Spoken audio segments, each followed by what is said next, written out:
a paternidade responsável. Que tema é esse, né? Que gera tanto conflito em muita gente, principalmente quando a gente casa, né? A gente se pergunta o que é isso, né? Como viver isso? Então hoje nós vamos falar sobre isso. Então, se você está entrando agora, seja muito bem-vinda. Vai convidando as meninas aí, que nós vamos esperar 5 minutinhos antes de começarmos, tá bom?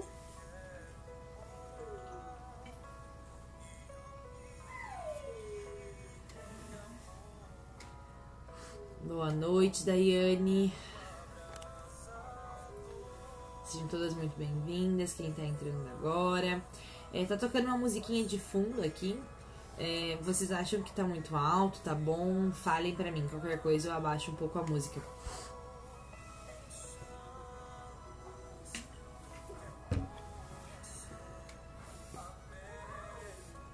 Tá tocando Toca de Assis, sempre fui muito apaixonada por Toca de Assis.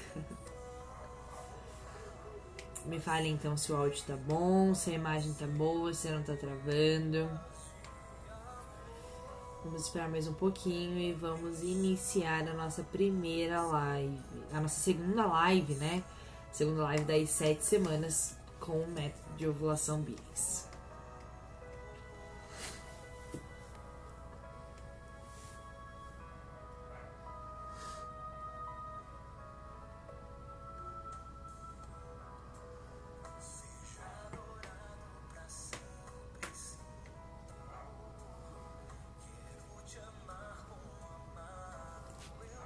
Que bom, meninas. Que bom que está ótimo. Vamos esperar mais um pouquinho. Toca de Assis é maravilhoso, né? Muito bom todas as músicas deles. Sou bem apaixonada por eles.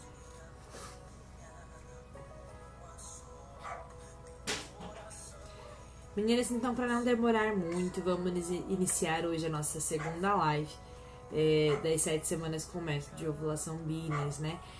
O objetivo dessas 7 semanas é fazer com que todos nós possamos entender o que é realmente a paternidade responsável, o que é método de ovulação Billings, por que viver isso dentro do nosso matrimônio. Então, essas 7 semanas são de extremo conhecimento para você que está se preparando para o matrimônio, quanto para você que já está casada e quer melhorar alguma coisa aí dentro da tua vida conjugal, né? Eu garanto que para você que muita coisa muda e muita coisa para melhor, tá bom? Hoje você vai entender nessa live por que muita coisa muda e por que muita coisa muda para melhor quando você decide por viver a paternidade responsável. Então, já iniciando, quero dizer para vocês que não estou aqui para falar coisas que eu acho. Não é minha opinião que eu vou usar hoje para falar sobre paternidade responsável. E sim, vou usar o Catecismo da Igreja Católica e também a encíclica Humanae Vitae do Papa Paulo VI. Vamos usar esses 2 artigos hoje e um pouco também sobre teologia do corpo, para debatermos sobre a paternidade responsável, porque isso existe, né? Como isso existe e como aplicar isso na nossa vida, né? Tratar aqui uma relíquia do Papa Paulo II, né? São João Paulo II. Aqui eu tenho um pedacinho da roupa dele, é uma relíquia que me acompanha. Está aqui hoje. Então, já iniciando essa live, falamos sobre paternidade responsável, teologia do corpo, que é algo que João Paulo II falou muito sobre ela. Então, hoje quero pedir a intercessão dele por todas nós, para que nós possamos realmente viver a paternidade responsável e o amor conjugal em todo o âmbito, tá bom? Quero iniciar então. Se você quiser anotar aí, se você tem o catecismo e quiser ver depois, eu te convido a anotar então esse parágrafo, né? Nós vamos ler então iniciando o 2366, tá bom? Que diz assim: a fecundidade é um dom, um fim do matrimônio, porque o amor conjugal tende naturalmente a ser fecundo. Qualquer ato matrimonial deve permanecer aberto à transmissão da vida. Mais para baixo também diz: o significado unitivo e o significado procriativo. Chamados a dar a vida, os esposos participam do poder criador e da paternidade responsável de Deus. Outra parte muito legal que eu acho no catecismo que diz sobre família, e que é algo que eu quero que fique gravado na cabecinha de todas vocês, é o seguinte, é o 1666. O lar cristão é o lugar em que os filhos recebem o primeiro anúncio da fé. Por isso, o lar é chamado com toda a razão de igreja doméstica, comunidade de graça e de oração, escola das virtudes humanas e da caridade cristã. Meninas, falando da paternidade responsável, é impossível falar sobre casamento, sobre o ato conjugal, sobre o matrimônio, esse dom que Deus colocou em nós, né? Antes de nós falarmos de método de ovulação Billings, nós precisamos entender qual é o fim do casamento, né? Falamos muito sobre o lado unitivo e o lado procriativo. Então, para sermos um só, nós precisamos ter a união.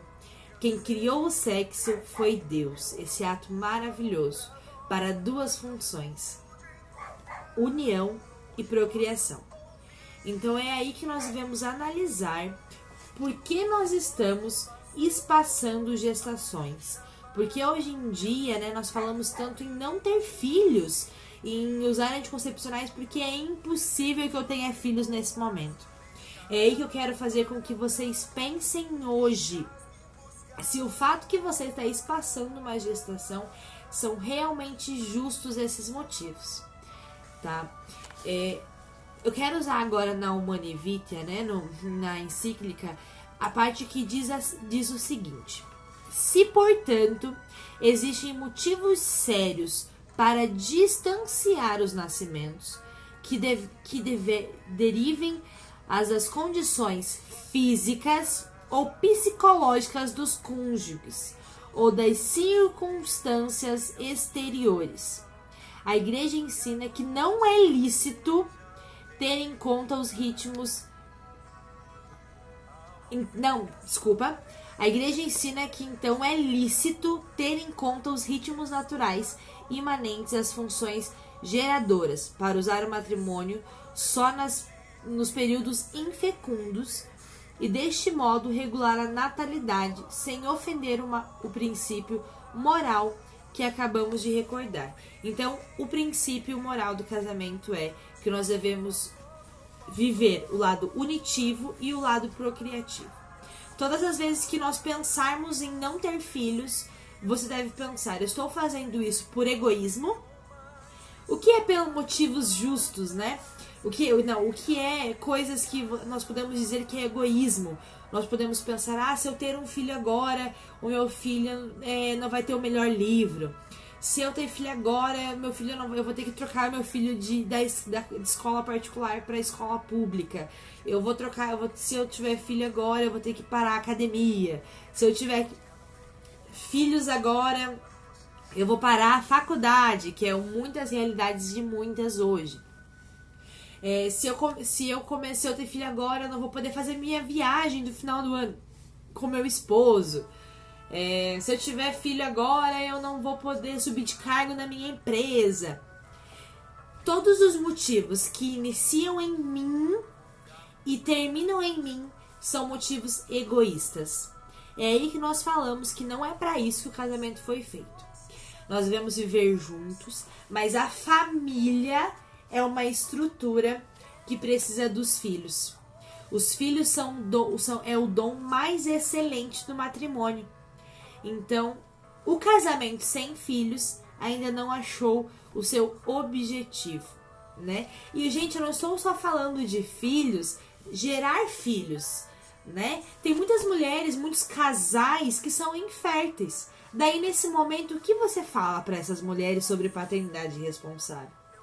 Você pode viver também ter filhos adotados. Você pode ter filhos como, né, filhos da igreja por criação, né? Então, o objetivo, o matrimônio foi criado para ser o mais próximo daquilo que é o amor de Jesus, o amor de Deus para com a igreja, assim como Cristo amou a igreja. Né? E aí é onde nós entramos nos 4 itens que nós devemos falar que o matrimônio é. Quando nós falamos de Jesus, o amor de Jesus, né, pela igreja, o amor de Deus pela igreja, nós falamos dos 4 pontos, que é o amor livre, fiel, total e fecundo. Né? Olha que maravilhoso falar isso.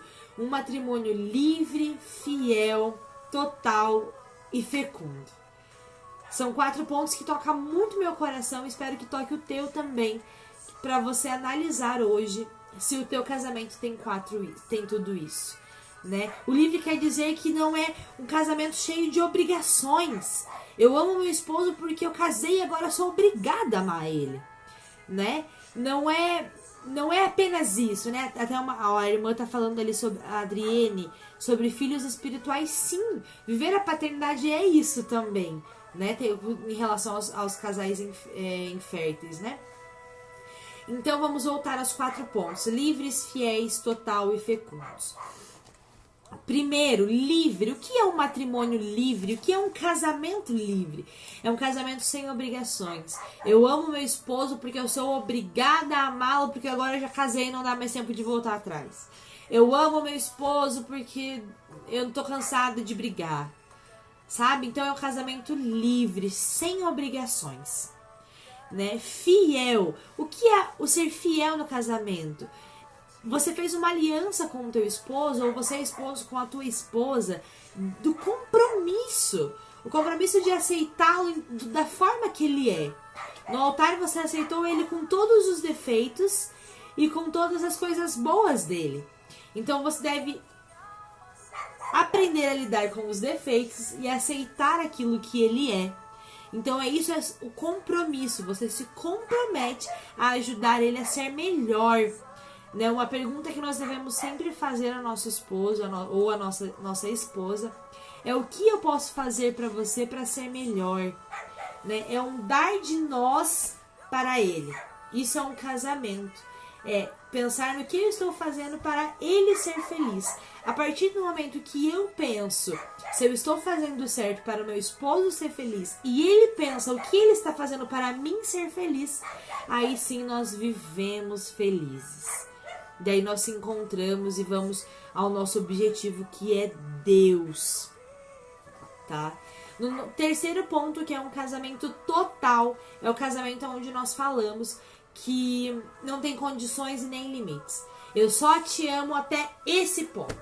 Eu só te amo se você não fizer isso. Eu só te amo se você não fizer aquilo. Né? Então, nós precisamos ter um casamento total, de entrega total ao outro, sem nenhum empecilho. Um casamento total, sem condições e sem limites. Um casamento fecundo. Né? Aí nós pensamos, né, quando a gente vai falar de casamento fecundo e falar de amor de Deus com a igreja, o que é o ser fecundo? Quando Deus amou a igreja, nós temos nossos filhos, né? Quando nós somos missionários, quando nós estamos fazendo algo dentro da igreja, nós pensamos no quê? Em fazer com que os filhos de Deus que estão perdidos, nossos irmãos que estão afastados de Deus, voltem para o Pai, renasçam novamente. Então o ser fecundo é gerar filhos para Deus, né? É fazer parte da criação de Deus. Olha como é um dom isso. É um dom de gerar, fazer parte do plano criador de Jesus. Então é uma beleza muito incrível isso. Então eu quero um exercício para hoje, que você veja no teu casamento qual que é o ponto que não está acontecendo, e agora que você sabe da verdade, que você possa mudar isso. Então eu vou repetir mais uma vez e anota aí. Nosso casamento, nosso matrimônio precisa ser livre, fiel, total e fecundo. Grave isso na tua cabeça e no teu coração e lute para que teu casamento melhore, tá bom? Meninas, nós precisamos então entender que paternidade responsável é conhecer o que é aquilo. Quando você quer exercer a paternidade responsável, você precisa falar pro teu esposo: esposo, vem aqui, vamos conversar. Vamos entender o que é paternidade responsável. É gerar filhos, conforme a igreja diz, né? Que nós precisamos gerar filhos, como eu já falei aqui para vocês. Mas precisamos entender o que é responsável. Primeiro passo é o quê? Conhecer, entender que a mulher, né, no seu natural, ela tem períodos férteis e períodos inférteis. Então, assim, conhecendo o seu período, conhecendo a sua esposa, qual é o momento certo, entendendo que anticoncepcionais não é o ideal, não é aquilo que Deus fala, não é aquilo que o catecismo fala, não é aquilo que a encíclica Humanae Vitae fala, não é isso que nós fazemos. Então, quando nós temos motivos justos para espaçar uma gestação, a igreja diz que nós devemos usar os métodos naturais. Tá? Eu estou aqui falando hoje de métodos naturais no geral, não só método de ovulação Billings, ok? Vocês podem usar qualquer tipo de método natural. Tem método sintotérmico, método de temperatura, de dias, de tabelinha, tem um aplicativo que você usa, né, de medição de muco, várias coisas e vários métodos naturais que você pode usar. Então hoje nós estamos falando de métodos naturais. Ok? Não estou falando do método de ovulação Billings em específico. Então, se você tem um motivo justo para espaçar uma gestação, você deve usar os métodos naturais. Tá bom? Então, lembrando, quais são os métodos naturais? Né? Quais são as condições que nós devemos observar? São as condições físicas e psicológicas. E as condições exteriores também. São as condições que nós devemos analisar juntos no nosso matrimônio, para que assim, juntos, os dois, o esposo e a esposa, decidem qual é aquele momento. Não é mandando uma mensagem para mim, Bianca, que eu vou falar: não, você tem que engravidar porque você não tem motivo justo. Não é assim que funciona. Você e seu esposo precisa conhecer. E quando eu digo, não é só a mulher entender o seu ciclo, é o esposo também entender. O esposo precisa estar por dentro de que período que ela tá, né? Se ela falou hoje não posso ter relação, por que é que hoje eu não posso ter relação? Né? Então, o esposo e a esposa precisam comungar do mesmo objetivo, dos mesmos princípios e do mesmo ideal. Então, se você quer viver a paternidade responsável, o primeiro passo é convidar teu esposo a entender o que é isso, a conhecer o seu ciclo. Isso muitas vezes é um desafio, né, para os casais já casados, né, onde já se tem uma relação e aonde já se vem, né, sem regras, digamos assim. Porque nós sabemos que quando nós tomamos o anticoncepcional, as relações podem ser a qualquer dia, a qualquer hora, sem regra nenhuma. Então é aí que nós entendemos que, né, é mais difícil o homem compreender esse lado. Porque como assim antes não precisava ter regra e agora tem? Então você chama teu esposo aí pra conversar, sentam e decidem, os dois, ok? Então vocês devem sempre pensar se essas razões são realmente justas, ok? Se vocês estão em dúvida se esse motivo é justo ou não, procure um padre, né, da sua paróquia, converse, fale para ele o que você pensa sobre paternidade responsável, sobre o teu motivo, sobre se os motivos são físicos, psicológicos ou é alguma coisa do exterior. Exterior nós falamos sociedade, né, territorial. E daí você decide junto com o teu pároco, com o teu padre, teu diretor espiritual, se esse motivo que você está querendo passar uma gestação realmente é justa. Ok? Então não tem como eu falar assim pra você: não tenha filho, tenha filha. Não é de mim falar isso. O meu objetivo aqui é ensinar vocês a compreender o que é justo e o que não é justo. Tá bom? Então, a regulação natural da fertilidade é moralmente reta. Vou repetir novamente para você anotar se você quiser. A regulação natural da fertilidade é moralmente reta. A contracepção não é moralmente reta. É aqui onde nós vamos falar um pouco sobre os anticoncepcionais. A igreja é clara, a encíclica é clara, o catecismo é claro. Vou repetir para que você grave aí no teu coração. E se você esteja tomando um anticoncepcional, você se liberte disso. Principalmente se você é casada, tá bom? A regulação natural da fertilidade é moralmente reta. É bom, é certo. A contracepção não é moralmente reta. Isso está escrito na encíclica. Então que isso fique gravado no teu coração. Se você está usando para espaçar uma gestação anticoncepcional, sabe o que quer dizer? Sabe, é a mesma coisa que você falar que você quer o bônus, mas se desfaz do ônus. Então você quer só o que é legal da parte do matrimônio.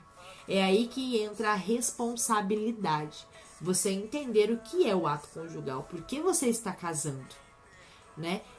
Qual que é o objetivo desse casamento? Por que vocês decidiram ir ao altar? Né? Então, quando o marido e a mulher se aceitam no matrimônio, eles dizem, né, que os dois estão decididos a ser juntos, livre, fiel, total e fecundo. Não adianta você dizer pra mim, eu aceito ser livre, eu aceito ter um casamento livre. Mas eu não quero ser fecunda ainda, então eu não quero ter um matrimônio fecundo. Então, eu tô terminando minha faculdade, então eu não posso ter isso agora no meu casamento. Então, você se desfaz disso. Então, gente, na cabecinha de vocês, casou na igreja é pra ser livre, fiel, total e fecundo. Não tem como você ter o bônus sem ter o ônus. Não tem como você pegar só uma parte. Ou é tudo ou é nada. Tá bom?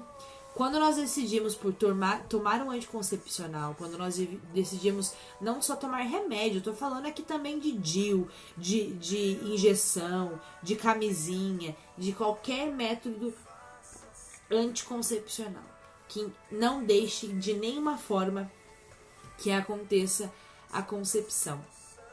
É a mesma coisa, né? Diz uma pessoa que eu tava até vendo essa semana, dizia assim: quando vivemos o ato conjugal, usamos meios contraceptivos, estamos dizendo: eu te recebo, mas não totalmente e não fecundamente. Eu te recebo, mas não fielmente àquilo que Deus escreveu e destinou a esse ato. Eu quero você, mas somente com alguns limites. Então, olha que sério é isso, né? Olha como o que você diz, o teu corpo diz, o você expressa quando você decide tomar anticoncepcional. Eu te recebo, sim, mas não totalmente. Eu te recebo, sim, mas não fecundamente. Eu te recebo, sim, mas não fielmente aquilo que Deus escreveu a esse ato. Eu quero você, mas somente com alguns limites. Olha que frases sérias e, gente, estudando você consegue compreender que não é algo que eu, Bianca, estou dizendo. É algo que a igreja diz, é algo que é moralmente lícito, que é correto, que é verdade. Então, eu espero que vocês tenham compreendido, né? Nós vemos aqui um pouco de leis biológicas, né? E eu quero que fique claro para vocês que responsabilidade, né, do paternidade e maternidade responsável é conhecer o que é aquilo. Conhecer qual é o fim, qual é o objetivo, tá? Então, filho não é direito. Filho é um dom. Que fique muito claro isso pra você. Você não tem direito de ter filhos quando você quer. Você tem o dom da fertilidade. Você será mãe, você será pai quando for o teu momento. Você deve estar aberto à vida. Não é você que manda por aí. Não é bem assim. Se você faz parte do plano criador de Deus, Deus deve comandar. Deus deve agir no teu coração, né? Quando você decide pela paternidade responsável, você deve estar em constante oração para conseguir compreender se você está passando por motivos justos. Então sempre lembre quando você for conversar com teu esposo. Isso está começando e terminando em mim? Se o teu motivo começa e termina em você mesma, isso não é motivo justo. Isso é egoísmo. E eu não tô falando de egoísmo só teu, eu tô falando de egoísmo teu e do teu esposo. Não deixe que o egoísmo da tua família, não deixe que o egoísmo do teu chefe, não deixe o egoísmo de pessoas que convivem com você façam que você não tenha filhos. Porque sabendo a verdade, aí sim você está em pecado. Então eu sempre costumo dizer que conhecereis a verdade e a verdade vos libertará. Né? Isso é bíblico. Então podemos dizer que até hoje, até você escutar tudo isso que eu te disse, você não sabia a verdade. Mas a partir desse momento, a partir do momento que a gente finalizar essa live, você já sabe a verdade e não tem mais como fugir. A verdade liberta, a verdade dói, mas a verdade liberta. Então, eu espero que Deus abençoe cada uma de vocês, que vocês realmente possam entender e compreender e pesquisar, entender e estudar a paternidade responsável, para que assim nós podemos juntas comungar da vontade de Deus, estar sob a luz de Cristo. Então,